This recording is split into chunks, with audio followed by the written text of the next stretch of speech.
Okay, we put the second window in. There you go. Okay, so what we did was just cut the studs out here, make a little C-channel by cutting down, and then we slid the wood in, and then re-anchored It's not studs, started, Mama. and then screwed Yeah, it it is. from each side. So now it's all tied in and strong again. And we cut it out using the multi-tool, Back off.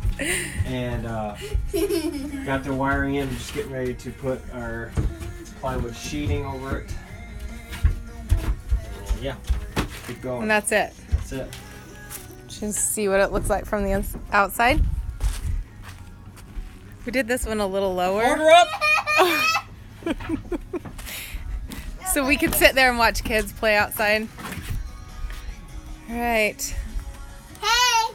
So we'll have 2 windows, the door. Where's the door? Where's behind you?